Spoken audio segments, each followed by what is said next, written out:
पग पर है संग तुम्हारे। अन्नदाता लहू किसानों का बन के पसीना सींचता है धरती का सीना। मेहनत का तेरी हक दिलवाने, नई तकनीक नई खोज बताने। पशुधन को गुणवान बनाना, पौध सुरक्षा को सिखलाना, खेती के सब गुर समझाने, भारत का सरताज बनाने। आठों पहर है संग तुम्हारे। अन्नदाता अन्नदाता। सुप्रभात, स्वागत है आपका कार्यक्रम की ताजा कड़ी में। मैं हूं आपके साथ चित्रा। हर रोज अन्नदाता कार्यक्रम में हम लेकर आते हैं खेती और उससे जुड़े विषयों पर रोचक एवं ज्ञानवर्धक जानकारियां। तो चलिए सबसे पहले देखते हैं क्या है आज के मुख्य अंश।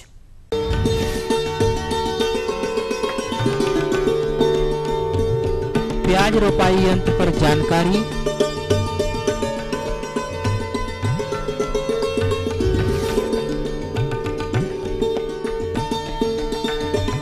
आंवला फलों की तुड़ाई पूर्व और पश्चात प्रबंधन कार्य पर जानकारी,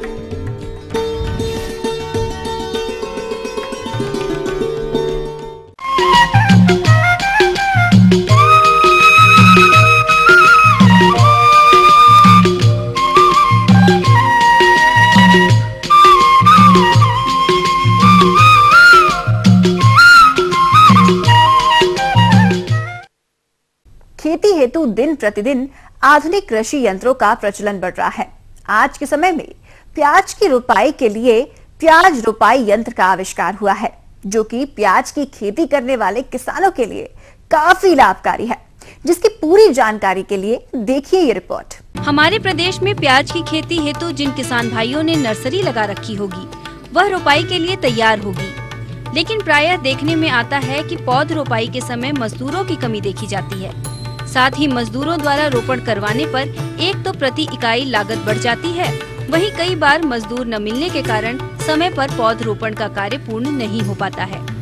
ऐसे में फसल की रोपाई में देरी तो होती ही है, साथ ही किसानों को कम उत्पादन के रूप में लाभ भी कम प्राप्त होता है।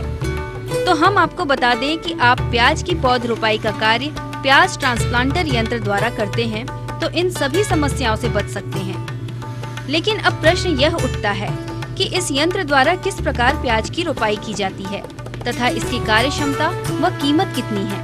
तो इन सभी बिंदुओं पर विस्तृत जानकारी के लिए देखिए कार्यक्रम का यह अंश। किसान भाइयों, जैसा कि प्याज की बुआई में मजदूरी व मानव श्रम अधिक लगता है, अतः इसी को ध्यान में रखते हुए आज हम बात करेंगे प्याज ट्रांसप्लांटर की, जिसे ट्रैक्टर द्वारा संचालित किया जाता है। इस हेतु 50 हॉर्स पावर ट्रैक्टर की आवश्यकता होती है। ट्रैक्टर के साथ इस मशीन को अन्य कृषि यंत्रों की तरह ही जोड़ा जाता है। उसके उपरांत 12 मजदूरों को प्लांटर के पीछे बिठाकर बुआई की जाती है। मजदूर एक एक पौध को हॉपर अर्थात ओरनी में डालता जाता है, जिसमें पौध सीधे हल के पीछे जाकर गिरती है और इस प्रकार पौध की रोपाई हो जाती है।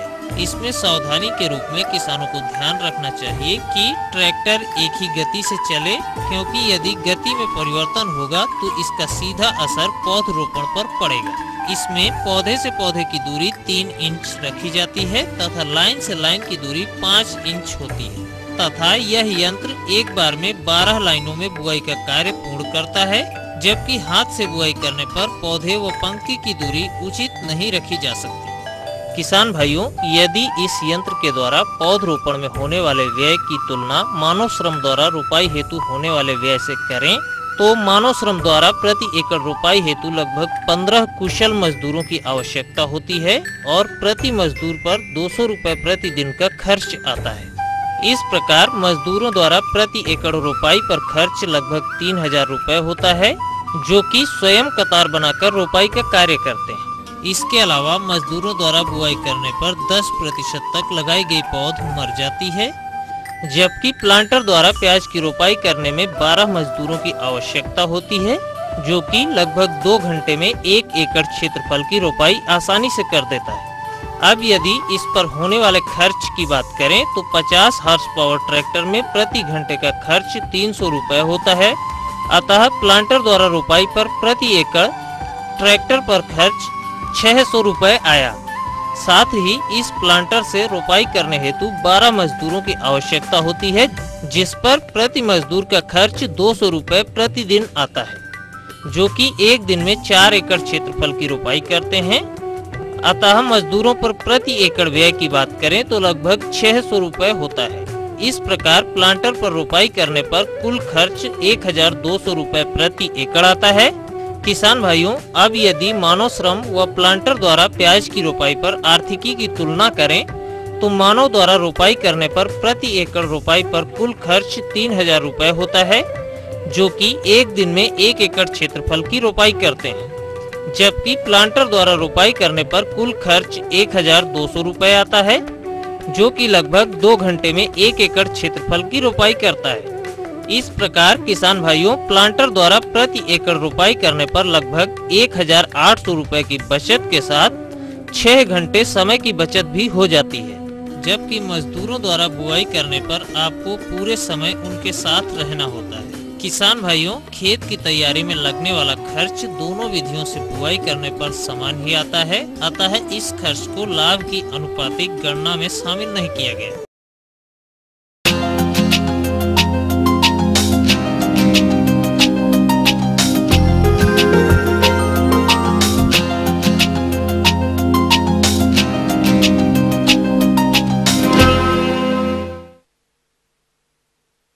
जिन किसानों ने आंवले के बाग लगा रखे हैं, उनके यहाँ फलों की तुड़ाई चल रही है।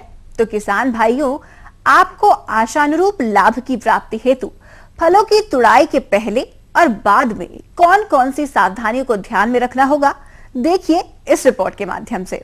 उद्यानिकी के अंतर्गत हमारे प्रदेश में आंवला के फल वृक्ष लगभग सभी क्षेत्रों में देखे जा सकते हैं, क्योंकि इन्हें कम पानी में आसानी से लगाया जा सकता है। और जिन किसान भाइयों ने आंवले के फल उद्यान लगा रखे हैं, उनके यहाँ फलों की तुड़ाई का समय चल रहा है, लेकिन हमारे किसान भाई इनकी तुड़ाई करते समय कोई विशेष ध्यान नहीं देते हैं।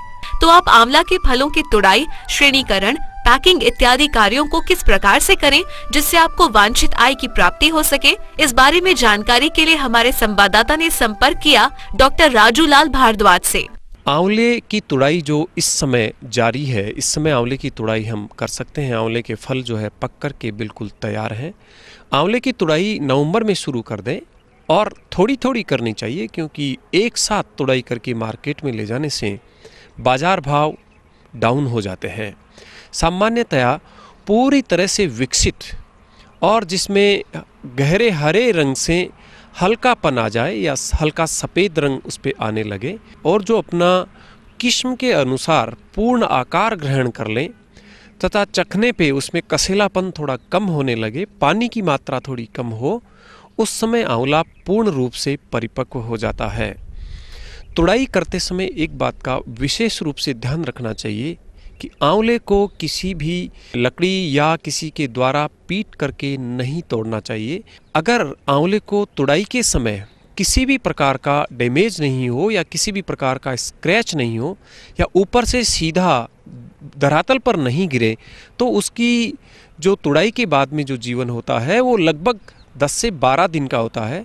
और अगर तुड़ाई के समय उस पर किसी भी प्रकार की चोट लग जाती है या घाव हो जाता है, उसके टिश्यू जो उत्तक होते हैं उनमें किसी भी प्रकार का नुकसान होता है, या ये मान लीजिए कि तुड़ाई के बाद में फल सीधा ज़मीन पे जाके गिर जाता है, तो उस जगह से उसके उत्तकों का नुकसान होता है और 2 या 3 दिन बाद में वहाँ से सड़ाव शुरू हो जाता है।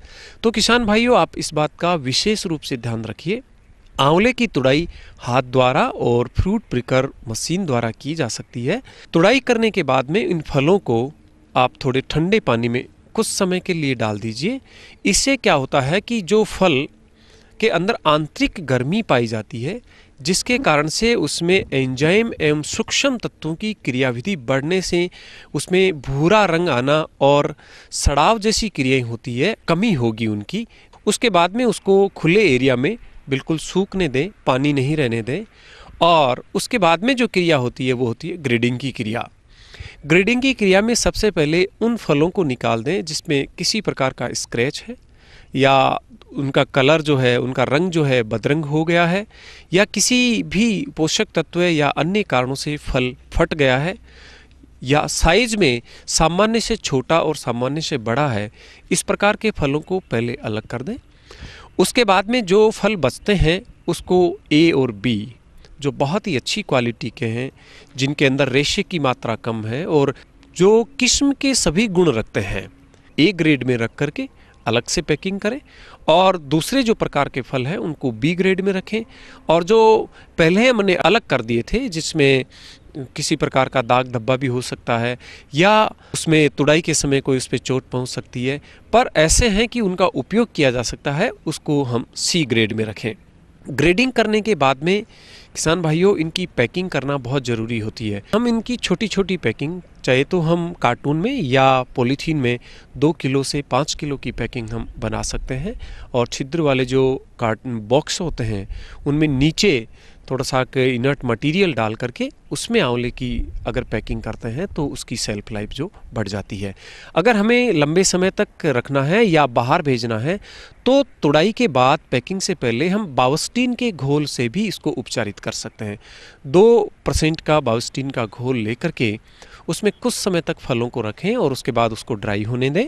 पोटेशियम मेटाबाइसल्फेट से भीगी हुई जो कागज़ की पर्रियाँ होती है वो भी उसमें ऊपर और नीचे डाल दें ताकि उसमें किसी भी प्रकार का जीवाणु कीटाणु का कोई इन्फेक्शन नहीं हो सके। इसके साथ साथ में किसान भाइयों ये भी ध्यान रखिए कि इस समय आंवले की बाज़ार मांग में काफ़ी कमी आ जाती है तो बाज़ार भाव गिर जाते हैं। ऐसे में एक सामान्य प्रोसेसिंग यह है कि हम आंवले को ड्राई कर सकते हैं, सुखा सकते हैं। इसके लिए आंवले को तुड़ाई के बाद में बड़े बर्तन में डाल करके कुछ समय के लिए हम उबालते हैं और उबालते समय इतना ध्यान रखिए कि ये अपने आप स्वतः नहीं खुले, बस खुलने जैसी अवस्था में हो, तब उससे आंच से नीचे उतार के उसको ठंडे पानी में डाल दें और उसके बाद में उसकी कलियों को खोल दें, बीज अलग कर दें और जो कलियां हैं उनको अलग करके सन ड्रायर में या थोड़ी पार्शियली धूप जहाँ हो, मतलब डायरेक्ट धूप नहीं आए, डायरेक्ट धूप आने से उसका कलर फेड हो जाता है, तो उसको हम ड्राई कर सकते हैं। और जब 15% के आसपास उसमें मॉइस्चर रहे तो हम ड्राई को पैक कर सकते हैं। उससे सेल्फ लाइफ जो है उसकी लगभग 6 से 12 महीने की हो जाती है। तो ऐसा करने से एक तो हमें मार्केट पे प्रेशर नहीं रहेगा। अन्नदाता कार्यक्रम में यहाँ पर लेंगे एक छोटा सा ब्रेक, जल्द लौटेंगे और कार्यक्रम में आगे आपको दिखाएंगे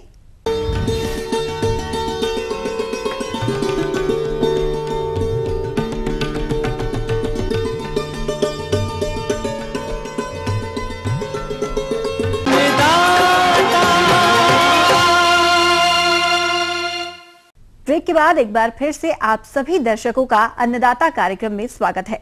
बढ़ते हैं अगली कड़ी की ओर।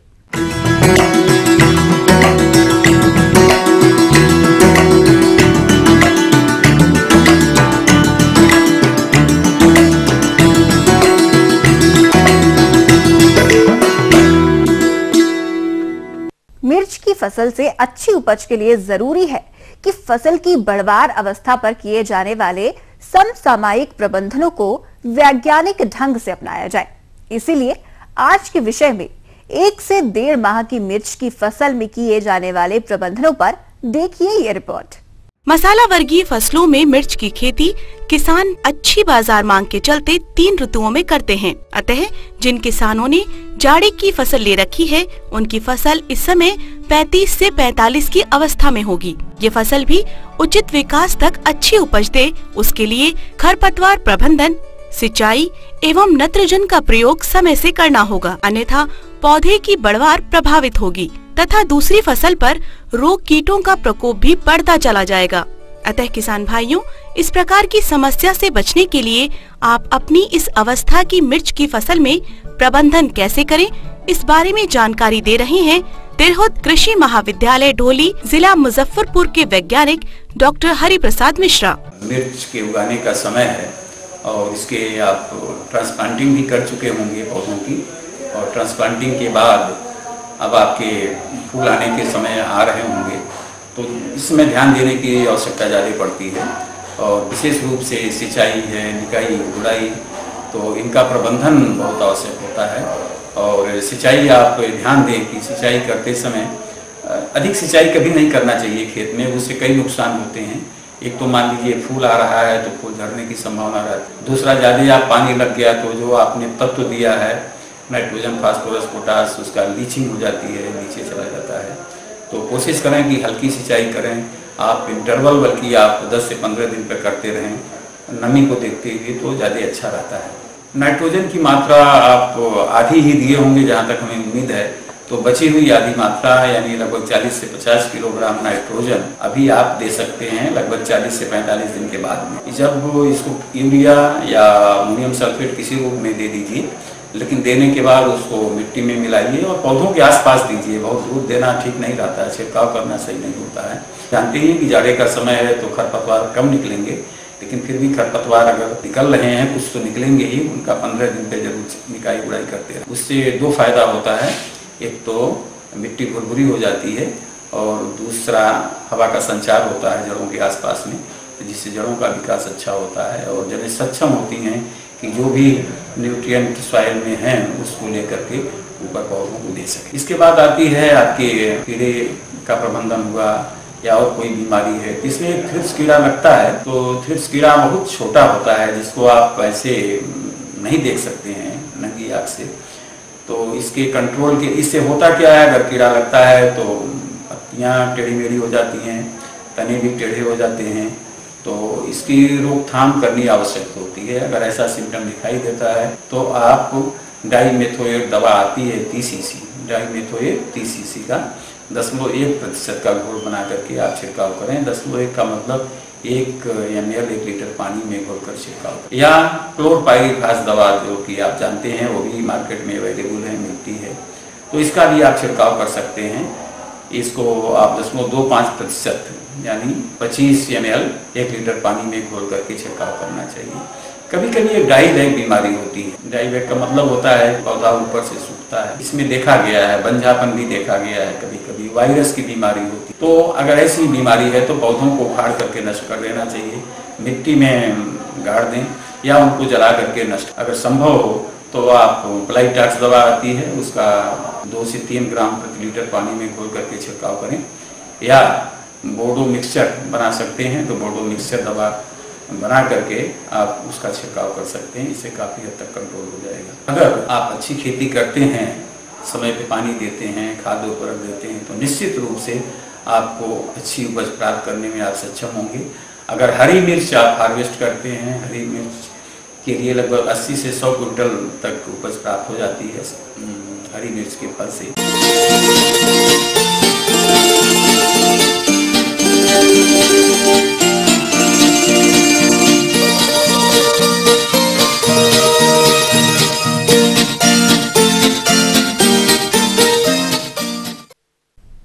मछलियों की अच्छी वृद्धि एवं विकास के लिए मछली तालाब का देखरेख और प्रबंधन करना नितांत आवश्यक है, अन्यथा इसमें किसी प्रकार की लापरवाही आपके लिए घातक हो सकती है। अतः इस समय मछलियों के तालाब में क्या देखरेख करना आवश्यक है, इसके लिए देखिए आगे की ये कड़ी। किसान भाइयों, जैसा कि प्रदेश में जाड़े का मौसम शुरू हो गया है और ठंड तेजी से बढ़ रही है, जिसकी वजह से कृषि आधारित सह व्यवसायों पर ध्यान देना अति आवश्यक हो गया है। यदि इसके अंतर्गत हम मछली पालन की बात करें तो इस समय विशेष देखरेख एवं प्रबंधन की आवश्यकता होती है, क्योंकि मत्स्य तालाब में जाड़े में किए जाने वाले प्रबंधनों के अभाव के कारण तालाब में ऑक्सीजन की कमी एवं तापमान में गिरावट के कारण मछलियों द्वारा आहार का कम ग्रहण करना देखा जाता है। परिणाम स्वरूप मछलियों की वृद्धि विकास प्रभावित होती है। भारी संख्या में मछलियों का मरना देखा जाता है, परंतु इसके बावजूद भी हमारे अधिकांश मत्स्य पालक इस ओर ध्यान नहीं दे पाते हैं और लापरवाहीवश शरद ऋतु के संस्तुत प्रबंधनों को समय पर नहीं करते हैं और मत्स्य पालकों को हानि का सामना करना पड़ता है।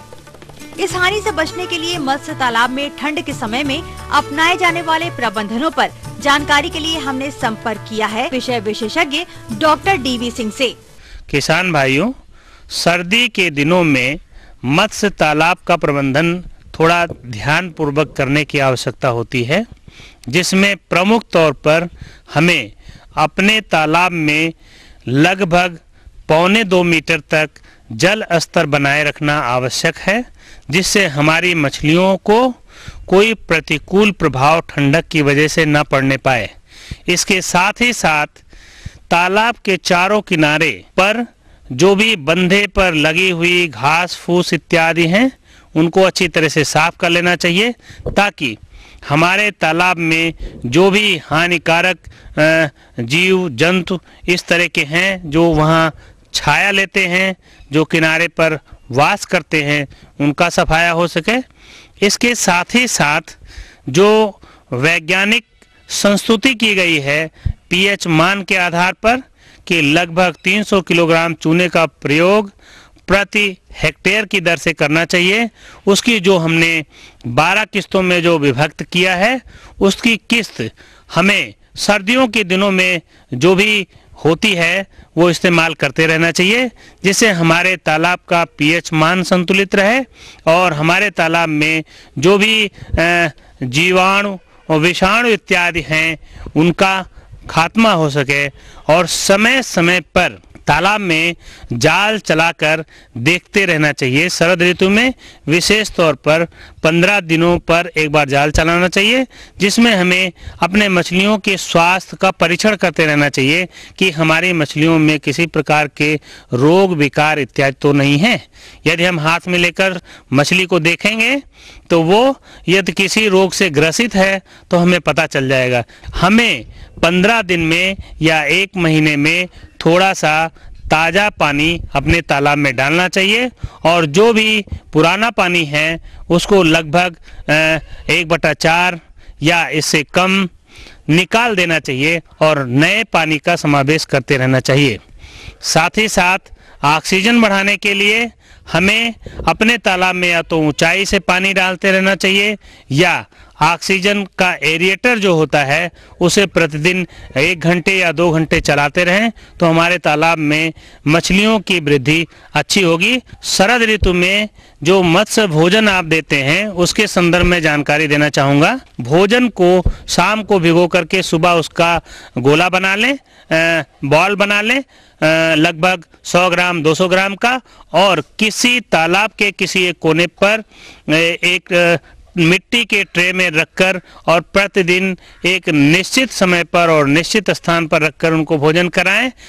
या इसके अतिरिक्त दूसरा डिमांड फीडिंग जो होती है, जिसमें हम एक बोरी में जो भी दाना हमें उस तालाब में डालना है उसे भर लेते हैं और एक गरम रॉड से बोरी में छेद कर देते हैं और उससे मछलियां आकर के भोजन प्राप्त करती रहती हैं।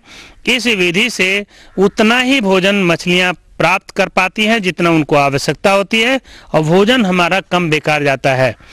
ट्रे पद्धति से यदि हम भोजन करा रहे हैं तो ये हम सुनिश्चित कर लें, ट्रे उठा करके हम बाहर ला करके देख लें कि यदि ट्रे में भोजन बचा हुआ है तो हम दूसरे दिन से उसको सुखा करके ये देख लें कि मात्रा कितनी है। उतनी मात्रा दूसरे दिन से हम कम कर देते हैं, जिससे हमारे मछलियों का भोजन व्यर्थ न जाए। आपको ये भी जानकारी देना चाहूँगा कि मछलियाँ शरद ऋतु में भोजन कम करती हैं। अन्य मौसम में भोजन की मात्रा इनको ज़्यादा देने की आवश्यकता होती है। शरद ऋतु में थोड़ी सी इनकी क्रियाविधि शिथिल होती है, इसलिए ये दाना कम खाती हैं, तो इन्हें कम दाना दें। इस तरह से किसान भाई यदि इन सारी बातों का ध्यान रखेंगे तो सर्दियों में अच्छा मत्स्य उत्पादन प्राप्त कर अधिक लाभ कमा सकते हैं।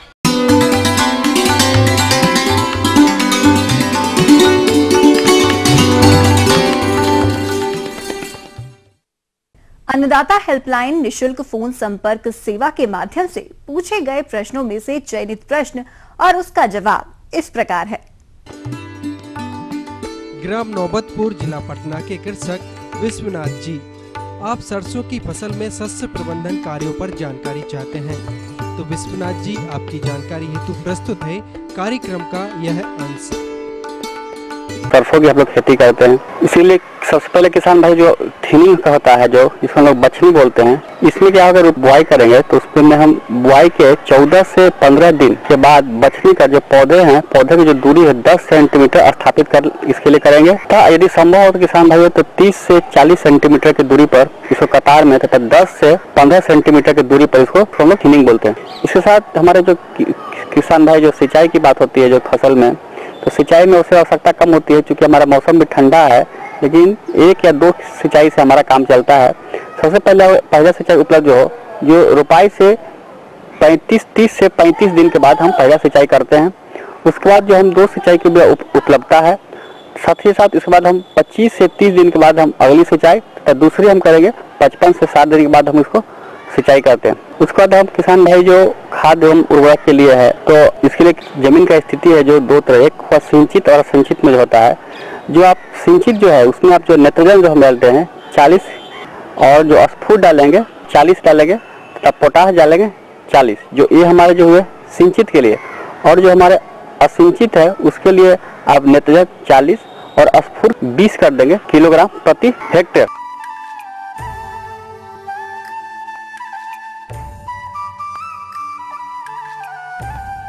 उसके बाद सिंचाई के बाद किसान भाई जो हमारे आते हैं पौधे संरक्षण, जिसमें कीट व्याधि प्रकोप हो जाता है, उसका हम लोग सिंचाई करने के बाद हम देखते हैं कि हमारे फसल में जो कीट है या फिर बहुत से जो रोग हो जाते हैं, जैसे एक होता है जिसको हम लोग बोलते हैं हरदा रोग या फिर इसको हम लोग सफेद रस्ट बोलते हैं। इसके लिए हम लोग जिसको क्या करेंगे कि रेडोमिल MZ72 या फिर हम WP हम 2 किलोग्राम जो है प्रति 1000 लीटर पानी में मिलाकर हम अपने घोल कर जुताई के 50 से 60 दिन के बाद हम इसको हम छिड़काव कर देंगे। इससे हमारा जो प्रकोप जिसे हरदा रोग बोलते हैं उसका कम हो जाता है। इस तरह किसान भाई हम अपने खेतों में जो सरसों का जो फसल है फिर जो लगा हुआ है उसका हम अलग अलग तरीकों से देख रेख करके हम अपना उपजाऊ को आगे बढ़ा सकते हैं तथा अधिक पैदावार उत्पन्न कर सकते हैं।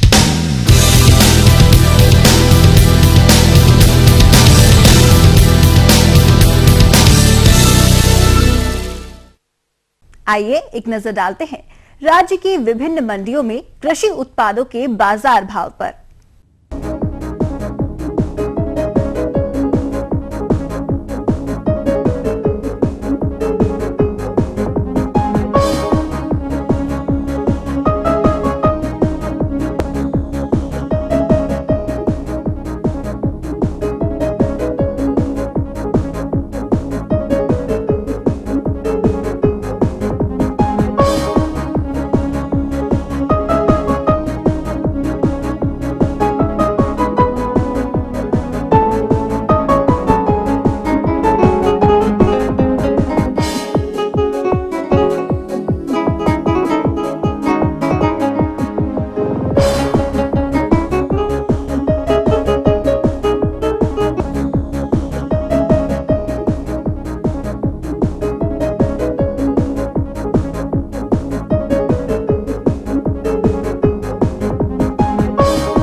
हम ये उम्मीद करते हैं कि आज का कार्यक्रम आप सभी दर्शकों के लिए उपयोगी रहा होगा।